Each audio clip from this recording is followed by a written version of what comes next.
Bismillahirrahmanirrahim. Assalamualaikum warahmatullahi wabarakatuh.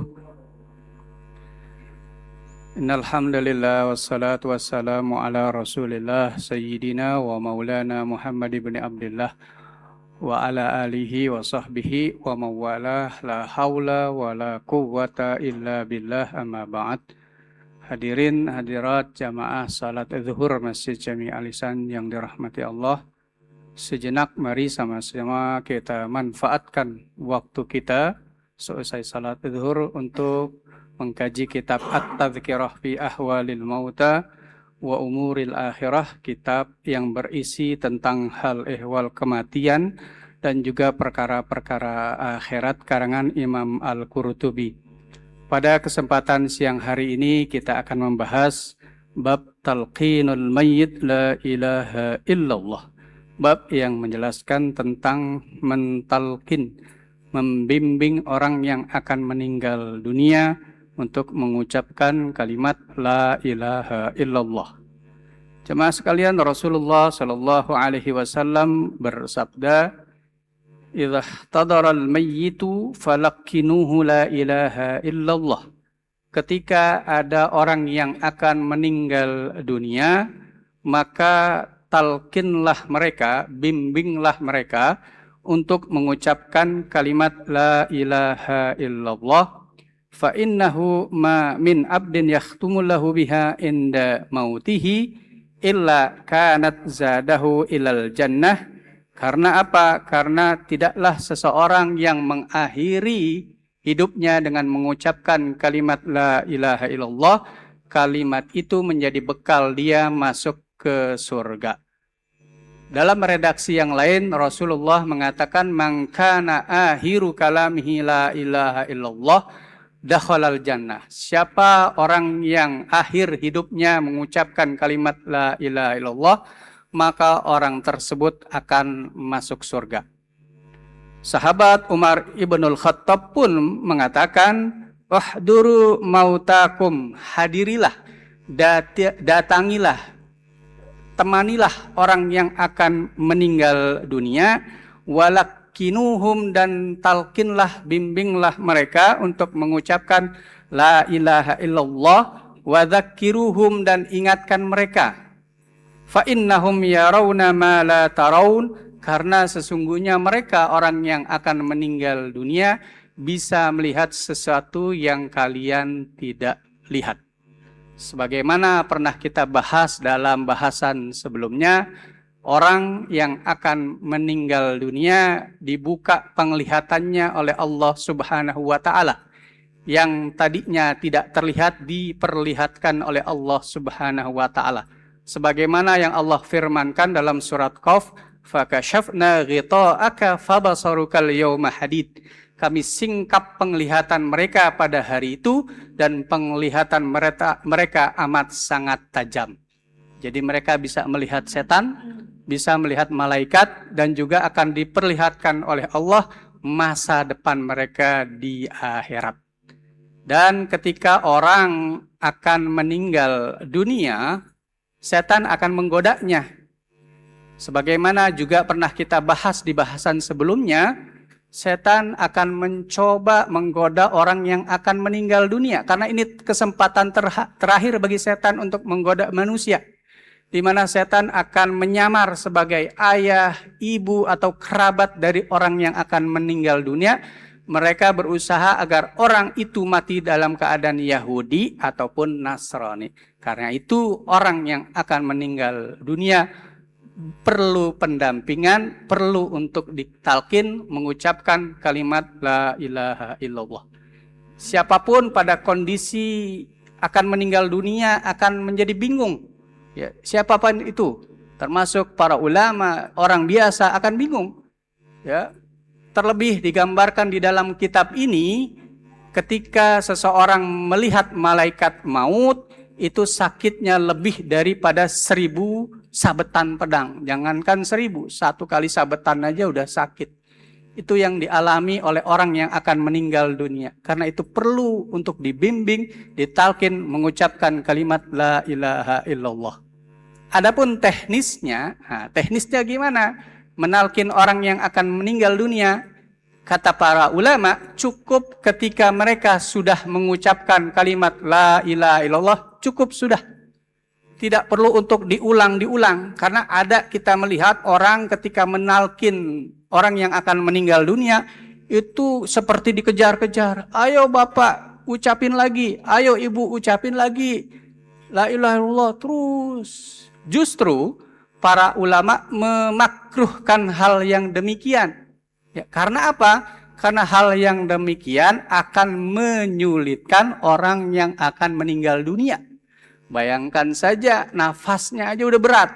Ya, nafasnya aja udah berat, disuruh untuk mengulang kalimat itu akan menyulitkan bagi mereka. Karena itu ketika mereka sudah mengucapkan kalimat la ilaha illallah cukup. Kecuali kata Ibnul Mubarak, ketika mereka ada mengucapkan kalimat lain setelah kalimat la ilaha illallah, katakanlah mereka ngomong yang lain gitu kan, boleh bagi kita untuk mengulang kembali menalkin mereka dengan kalimat la ilaha illallah. Selagi mereka tidak mengatakan apapun setelah mengucapkan kalimat la ilaha illallah, cukup sekali saja. Ada kisah menarik yang terjadi berkaitan dengan talqin ini terhadap seorang ulama. Ulama ini bernama Abu Zur'ah. Di mana ketika beliau akan meninggal dunia, datanglah para sahabatnya, para ulama juga. Di antaranya yang hadir adalah Abu Hatim, kemudian Muhammad bin Salamah, kemudian Munzir bin Syadhan, dan juga ulama-ulama yang lain. Mereka jenguk Abu Zur'ah.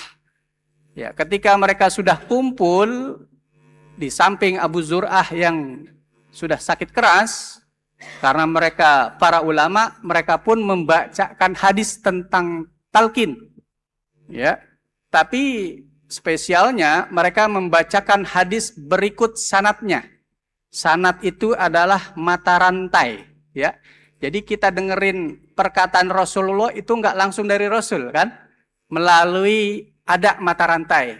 Gampangannya kita dengar dari guru kita dengar dari gurunya, dari gurunya sampai sahabat, sampai Rasul. Itu yang disebut dengan sanad. Nah, mereka ini sahabat Abu Zur'ah membacakan hadis tentang talqin berikut sanadnya.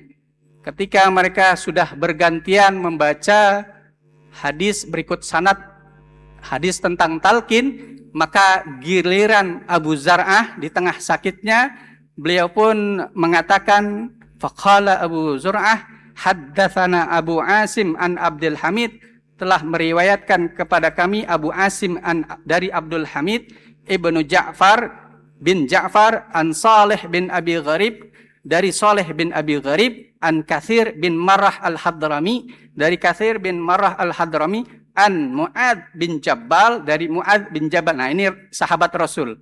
Qala berkata, qala Rasulullah sallallahu alaihi wasallam, berkata Rasul sallallahu alaihi wasallam, man kana akhiru kalamihi la ilaha illallah dakhalal jannah. Siapa yang akhir kalimatnya ketika hidup di dunia adalah kalimat la ilaha illallah, maka ia akan masuk surga. Lengkap sudah hadis berikut sanadnya.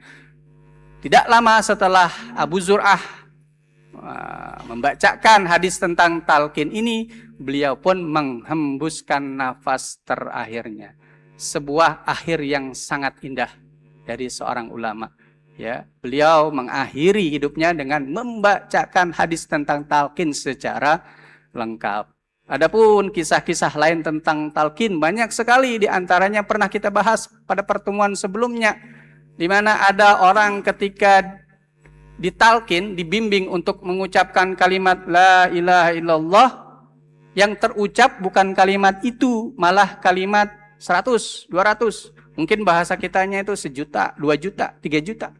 Terus orang yang menalkin sabar, ayo Pak ucapkan la ilaha illallah. Tapi tetap aja yang keluar angka juta, 2 juta, 3 juta. Sampai akhir hayatnya dia tidak sanggup mengucapkan kalimat la ilaha illallah. Setelah kepergiannya diselidikilah, kenapa nih orang susah banget mengucapkan kalimat la ilaha illallah, malah mengucapkan angka. Ternyata orang ini selama hidupnya disibukkan dengan bisnis dagang jualan. sampai-sampai dia lupa kewajibannya kepada Allah, dia lupa sholat, dia lupa zakat, dan lupa kewajiban-kewajiban yang lainnya. Yang dipikirkannya adalah untung, cuan. Ya. Tiap hari yang dipikirkan adalah keuntungan-keuntungan, sehingga akhir hayatnya yang terucap adalah angka demi angka, bukan kalimat la ilaha illallah. Ada juga kisah Yunus bin Ubaid, ya. Yunus bin Ubaid ini pernah menalkin orang. Jadi ada orang mau meninggal, si Yunus bin Ubaid mencoba menalkinnya, ya. Tapi apa tanggapan orang yang akan meninggal dunia? Dia malah melototin si Yunus bin Ubaid, dipelototin. Yunus bin Ubaid sabar untuk coba lagi membimbing orang tersebut mengucapkan kalimat la ilaha illallah, tetap dia melotot. Dan ia yang mau meninggal ini mengatakan, udah nggak usah membimbing saya dengan kalimat itu. Berat lisan saya untuk mengucapkan kalimat itu. Setelah meninggal diselidiki, ternyata orang ini selama hidupnya suka manipulatif, suka nipu ketika berdagang. Barang jelek dibilang bagus, dan juga suka mainin timbangan ketika berdagang. Dan masih banyak lagi kisah-kisah tentang talqin, membimbing orang untuk mengucapkan kalimat la ilaha illallah. Karena itu jamaah sekalian, kita mungkin ketika ada orang tua yang sudah sepuh, atau sebagai cucu kita ngelihat ada kakek nenek kita yang sudah sepuh, maka kita harus menjadi anak atau cucu yang siaga. Ya, kalau istri kita mau ngelahirin, suami siaga. Tapi kalau ada orang tua yang memang sudah tanda-tandanya sudah ada, maka sebagai anak, sebagai cucu, kita pun harus menjadi anak atau cucu yang siaga. Dimana ketika tanda-tanda itu sudah semakin jelas, kita harus dampingi orang tua kita, kakek nenek kita, agar apa? Agar mereka bisa mengakhiri hidupnya dengan kalimat la ilaha illallah. Jamaah sekalian, demikian wallahul muwaffiq ila aqwamit thoriq. Wassalamualaikum warahmatullahi wabarakatuh.